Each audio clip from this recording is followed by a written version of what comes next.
আবুল ইয়ামান রহমতুল্লাহ সাদ রাদিয়াল্লাহু থেকে বর্ণিত, রাসূলুল্লাহ সাল্লাল্লাহু আলাইহি ওয়াসাল্লাম একদল লোককে কিছু দান করলেন। সাদ রাদিয়াল্লাহু সেখানে বসা ছিলেন। সাদ রাদিয়াল্লাহু বললেন, রাসূলুল্লাহ সাল্লাল্লাহু আলাইহি সাল্লাম তাদের এক ব্যক্তিকে কিছু দিলেন না। সে ব্যক্তি আমার কাছে তাদের চেয়ে অধিক পছন্দনীয় ছিল। তাই আমি বললাম, ইয়া রাসূলুল্লাহ, অমুক ব্যক্তিকে আপনি বাদ দিলেন কেন? আল্লাহর কসম, আমি তো তাকে মুমিন বলেই জানি। তিনি বললেন, মুমিন না মুসলিম? তখন আমি কিছুক্ষণ চুপ থাকলাম। তারপর আমি তার সম্পর্কে যা জানি তা প্রবল হয়ে উঠল। তাই আমি আমার বক্তব্য আবার বললাম, আপনি অমুককে দানের ব্যাপারে বিরুদ্ধে রাখলেন। আল্লাহর কসম, আমি তো তাকে মুমিন বলেই জানি। তিনি বললেন, না মুসলিম। তখন আমি কিছুক্ষণ চুপ থাকলাম। তারপর তার সম্পর্কে যা জানি তা প্রবল হয়ে উঠল। তাই আমি আমার বক্তব্য আবার বললাম। রাসূলুল্লাহ সাল্লাল্লাহু আলাইহি ওয়াসাল্লাম আবারও সেই জবাব দিলেন।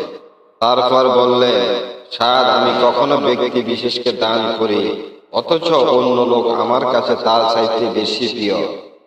তা এ আশঙ্কায় যে সে ঈমান থেকে ফিরে যেতে পারে, পরিণামে আল্লাহ তাআলা তাকে অধোমুখে জাহান্নামে ফেলে দেবে। এ হাদিস ইউনুস, সালিহ, মামার এবং জুহরি রহমতুল্লাহ এর ভাতিজা জুহরি রহমতুল্লাহ থেকে বর্ণনা করেছেন। সহিহ বুখারী খণ্ড 1 ঈমান অধ্যায় হাদিস। কুতাইবা রহমতুল্লাহ আব্দুল্লাহ ইবনে আমর রাদিয়াল্লাহু থেকে বর্ণিত, এক ব্যক্তি রাসূলুল্লাহ সাল্লাল্লাহু আলাইহি ওয়াসাল্লামকে জিজ্ঞেস করল, ইসলামে কোন কাজ সবচাইতে উত্তম? তিনি বললেন, তুমি লোকদের আহার করাবে এবং পরিচিতি অপরিচিতি নির্বিশেষে সকলকে সালাম করবে। সহিহ বুখারী খণ্ড 1 ঈমান অধ্যায় হাদিস নং 27। বর্তমান সময়ের জন্য একটি বাস্তবমুখী এবং কঠিন হাদিস। আব্দুর রহমান ইবনুল মুবাররক রহমতুল্লাহ আহনাফ ইবনে কায়েস রহমতুল্লাহ থেকে বর্ণিত, তিনি বলেন, আমি সিফফিনের যুদ্ধে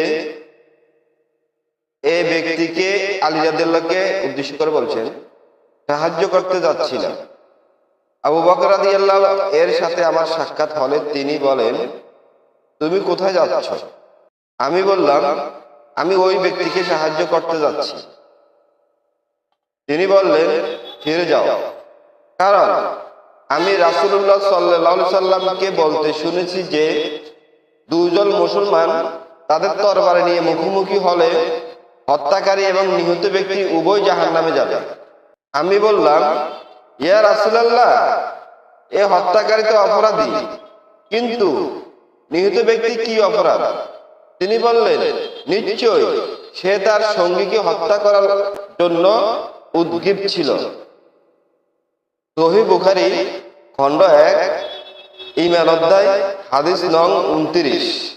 সুলাইমান ইবনে হারব রহমতুল্লাহ মারুর রহমতুল্লাহ থেকে বর্ণিত আছে, তিনি বলেন, আমি একবার রাবাজা নামক এক স্থানে আবু যর রহমতুল্লাহ এর সাথে সাক্ষাৎ করলাম। তখন তার পরনে ছিল এক জোড়া কাপড়, লুঙ্গি ও চাদর, আর তার চাকর পরনেও ছিল ঠিক একই ধরনের এক জোড়া কাপড়। আমি তাকে এর সমতার কারণ জিজ্ঞেস করলাম। তিনি বললেন, একবার আমি এক ব্যক্তিকে গালি দিয়েছিলাম এবং আমি তাকে তার মা সম্পর্কে লজ্জা দিয়েছিলাম। তখন রাসূলুল্লাহ সাল্লাল্লাহু আলাইহি ওয়াসাল্লাম আমাকে বললেন, আবু যর, তুমি তাকে তার মা সম্পর্কে লজ্জা দিয়েছ। তুমি তো এমন ব্যক্তি, তোমার মধ্যে এখনো জাহিলি যুগের স্বভাব রয়েছে। জেনে রাখো, তোমাদের দাস দাসী তোমাদের ভাই, আল্লাহ তাআলা তাদের তোমাদের অধীনস্থ করে দিয়েছে। তাই যার ভাই তার অধীনেই থাকবে। সে যেন নিজে যা খায় তাকে তাই খাওয়ায় এবং নিজে যা পড়ে তাকে তাই পড়ায়। তাদের উপরে এমন কাজ চাপিয়ে দিও না যা তাদের জন্য খুবই কষ্টকর। যদি এমন কষ্টকর কাজ করতে দাও তাহলে তোমরাও তাদের সাথে সে কাজে সাহায্য করবে। সহিহ বুখারী খণ্ড 1 ঈমান অধ্যায় হাদিস নং 30। আবুল ওয়ালিদ এবং বিশর রহমতুল্লাহ আব্দুল্লাহ ইবনে মাসউদ রাদিয়াল্লাহু থেকে বর্ণনা করেন, যারা ঈমান এনেছে এবং তাদের ঈমানকে জুলুম দ্বারা কষ্ট করেনি। সূরা আল আনআম আয়াত 82। এই আয়াত নাজিল হলে রাসূলুল্লাহ সাল্লাল্লাহু আলাইহি সাল্লাম এর সাহাবীগণ বলেন, আমাদের মধ্যে এমন কে আছে যে জুলুম করেনি? তখন আল্লাহ তাআলা এই আয়াত নাজিল করেন, নিশ্চয়ই শিরক চরম জুলুম।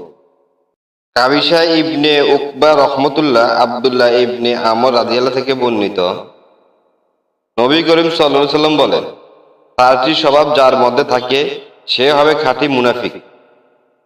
যার মধ্যে এর কোনো একটি স্বভাব থাকবে তা পরিত্যাগ না করা পর্যন্ত তার মধ্যে মুনাফিকের একটি স্বভাব থেকে যায়। 1, আমানত রাখা হলে খেয়ানত করে। 2, কথা বললে মিথ্যা বলে। 3, চুক্তি করলে ভঙ্গ করে। এবং 4, বিবাদে লিপ্ত হলে অশ্লীল গালি দেয়। শুবা আমার রহমতুল্লাহ থেকে হাদিস বর্ণনায় সুফিয়ান রহমতুল্লাহ এর অনুসরণ করেছেন।